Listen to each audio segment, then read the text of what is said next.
Celui qui arrose, une plateforme qui promeut les talents, les potentiels. Ce mardi, jeunesse, nous aurons comme orateur le frère Samuel Moulumba. Shalom, shalom, shalom, bien-aimés dans le Seigneur, enfants de Dieu. Nous vous saluons au nom de Jésus-Christ. Nous sommes dans notre programme, dans notre plateforme, celui qui arrose, une plateforme chrétienne qui promouvoit les talents, les dons, les capacités que les Seigneurs ont mis en chacun de vous. Je dis merci au Seigneur de m'avoir permis d'être devant vous. Je dis merci à l'homme de Dieu, le coordonnateur de la dite plateforme, le révérend apôtre Yves Nathan Kassongo. Prions. Éternel Dieu, te disons merci. Merci pour ce jour. Merci pour ce matin. Merci pour ta grâce et ta faveur. Merci pour ta bonté renouvelée dans la vie de mon frère et ma sœur. Je recommande ce moment de partage entre tes saintes mains, d'être avec nous du début à la fin, que tout ce qui n'est pas de toi soit anéanti, paralysé, au nom de Jésus-Christ. Amen. Oui, bien-aimés dans les Seigneurs, aujourd'hui, au travers de la plateforme Celui qui arrose, le Seigneur m'a choisi afin de partager avec vous qui me suivez sur un sujet important et capital pour nous, enfants de Dieu. C'est un sujet que nous connaissons tous très bien, un sujet que tous nous commençons à ignorer, malgré que nous connaissons son importance, sa pertinence, et nous les mettons petit à petit de côté. Je parle de la charité, je parle de l'amour fraternel. Bien-aimés dans le Seigneur, si nous pouvons lire notre verset de base dans le livre de Matthieu chapitre 22e, je prends le verset 34e, je vais me limiter quelque part. La Bible dit: les pharisiens ayant appris qu'il avait réduit au silence les Sadducéens, s'y rassemblèrent et l'un d'eux, docteur de la loi, lui fit cette question pour l'éprouver. Maître, quel est le plus grand commandement de la loi?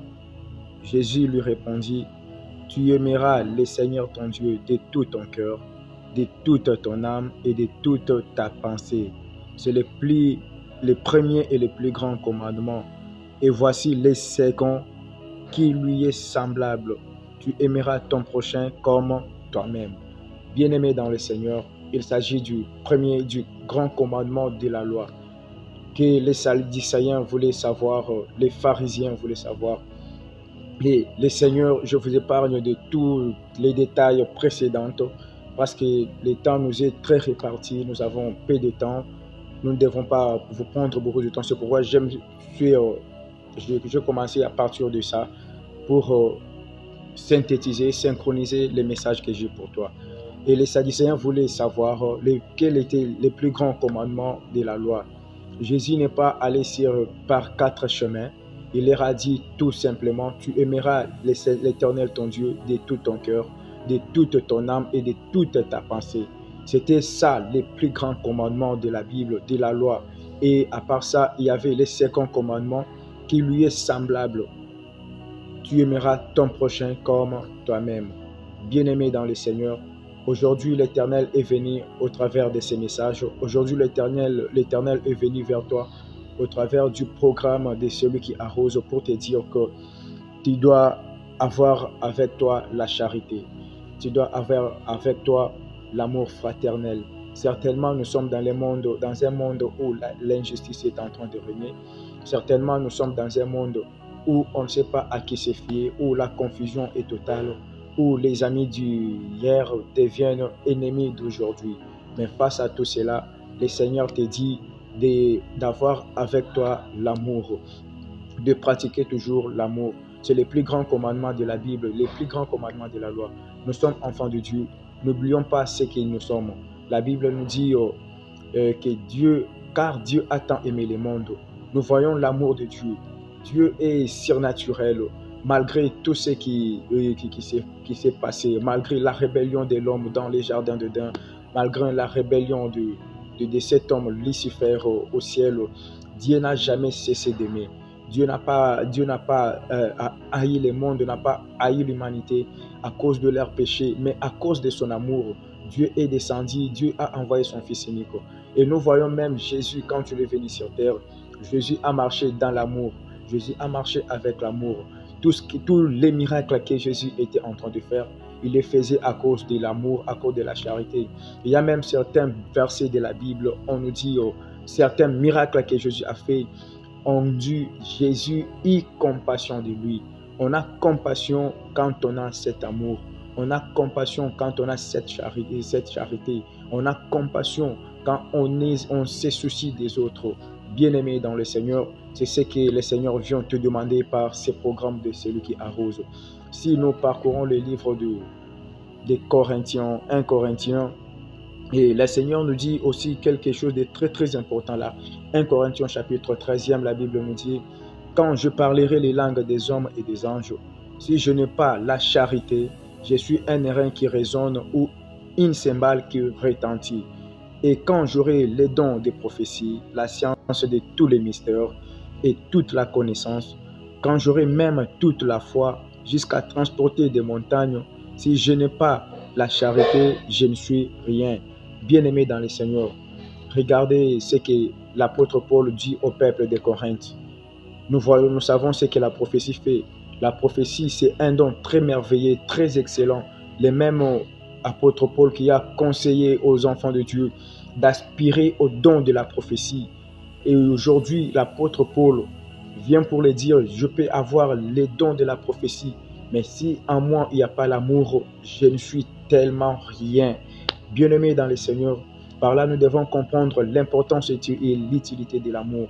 La charité, l'amour, ce sont les denrées les plus rares pour cette génération, pour cette vie. Il est temps que l'Église revienne à la case du départ. Il est temps que l'Église abandonne les mauvaises voies. Il est temps que l'Église mette de côté la haine pour revenir à l'amour.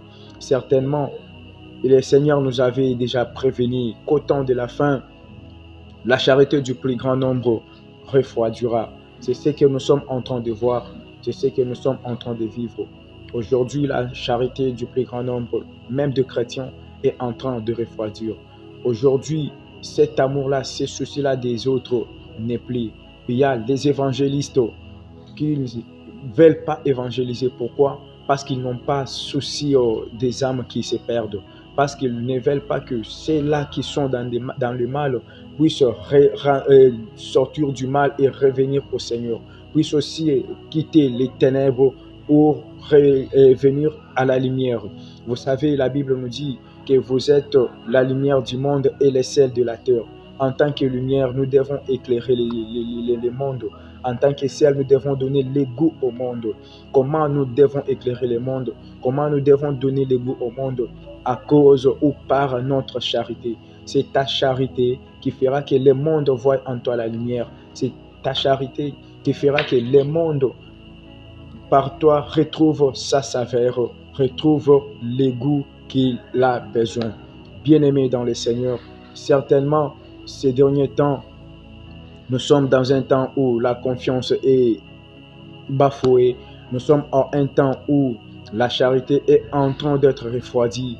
Nous sommes dans un temps où les mauvaises choses sont entrées dans les milieux chrétiens.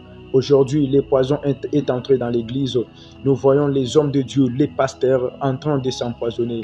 Comme récemment, je vis une publication d'un frère qui était allé chanter quelque part, mais après les services, il a été empoisonné. Bien-aimé dans le Seigneur, pourquoi être empoisonné? Parce qu'il n'y a pas l'amour. Aujourd'hui, à l'église de Dieu, nous avons la concurrence qui commence à régner. Ce que nous avons vu hier dans le monde est entré aujourd'hui au milieu d'enfants de Dieu. Et en tant qu'enfants de Dieu, nous devons savoir qu'est-ce qui est important pour nous. Vous savez, Jésus revient bientôt. Le Seigneur est en train de revenir bientôt. Vanité de vanité, tout est vanité, dit les sages Salomon. Pourquoi la haine envers ton prochain? Pourquoi la haine envers ton frère, ta sœur? Pourquoi la haine envers ceux qui nous entourent? Si nous savons que vanité de vanité, tout est vanité.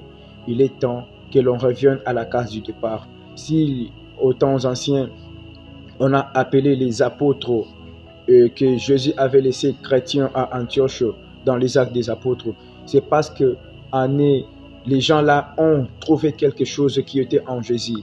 Ils les ont identifiés à Christ. Ils ont trouvé en eux la charité qui était en Christ. Ils ont trouvé en eux la compassion qui était en Christ.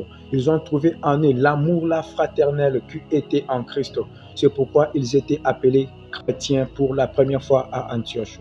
Et toi aussi, enfant de Dieu, qui m'entends aujourd'hui, qui, au travers de qui le Seigneur a accepté que tu m'entendes au travers de ces programmes de celui qui arrose sur TikTok, sur Instagram, sur YouTube, tu dois revenir à la case du départ, revenir à l'amour, l'amour avec les corps du Christ, l'amour avec le monde.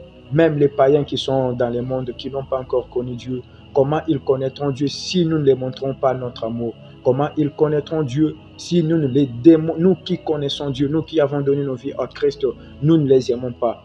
Nous devons commencer d'abord par les aimer avant de les approcher et les attirer de ténèbres à la lumière de notre Maître Jésus-Christ. Bien-aimés dans le Seigneur, l'amour est plus grand que la haine. L'amour supporte une multitude de fautes. Nous l'avons vu avec David. Saoul voulait à tout prix ôter la vie de David. Mais David a considéré Saoul. David a épargné la vie de Saoul. Pourquoi? Parce qu'en David, il y avait l'amour. Parce qu'en David, il y avait la charité. Nous avons vu même quand Saoul est mort, quand Jonathan est mort, David a composé un psaume. David a chanté a fait une chanson funèbre, un chant funéraire à cause de Saoul. Pourquoi? Parce que l'amour qui était en David était plus grand que la haine qui était en Saoul. Il est allé jusqu'au même plus loin pour dire comment les héros sont tombés. Il a considéré toujours Saoul comme un héros. Il a considéré toujours Saoul comme son père. Bien-aimé dans le Seigneur, il est temps de considérer ton frère, ta soeur, celui qui est à ton côté, celui qui t'a précédé dans les choses de Dieu, celui qui vient après toi dans les choses de Dieu. Tu dois l'aimer tel qu'il est. C'est ça le message que l'Éternel, le Seigneur m'avait donné à te transmettre ce matin. Et que le Seigneur t'aide à pratiquer l'amour. Que le Seigneur t'aide à aller de l'avant avec l'amour. Je sais bien qu'il y a des trahisons. Je sais bien qu'il y a des mauvaises choses qui se sont passées autour de toi avec l'entourage. Les gens que toi tu aimais, en retour, ils n'ont que trahi ta confiance. Et aujourd'hui, le Seigneur te dit de pardonner et de les aimer en retour. Jésus-Christ revient bientôt et prépare ta vie. La meilleure façon de préparer ta vie, c'est de marcher aussi avec la charité, de marcher avec l'amour de ton prochain. Que Jésus-Christ vous bénisse. Bye bye.